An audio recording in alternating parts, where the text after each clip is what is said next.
So nilikuwa nakuambia ango ni mtu ambaye ako na bibi ushako, ako na watoto 15. Na mimi ananidanganyanga ni mimi peke yangu hapa. Anakudanganya huyu hata wacha nikwambie sasa anazeeka huku chini. Ngine ashampe pesa, mimi siangalie wengine. Si twende club. Leo tunaenda kujipamba na hizo ndio. Pesa yake bado leo hadi tunapatana. Nimetisha pesa zingine. Wacha.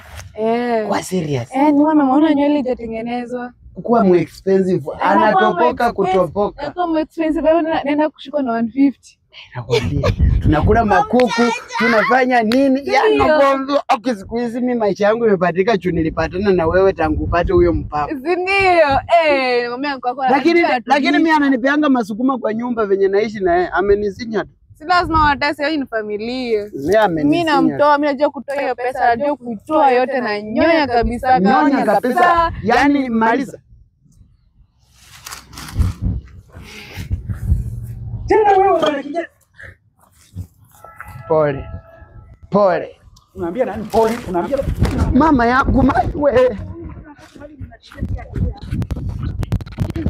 Mama. Kwani huyu mtoto anataka anatembea mali pia anatembea?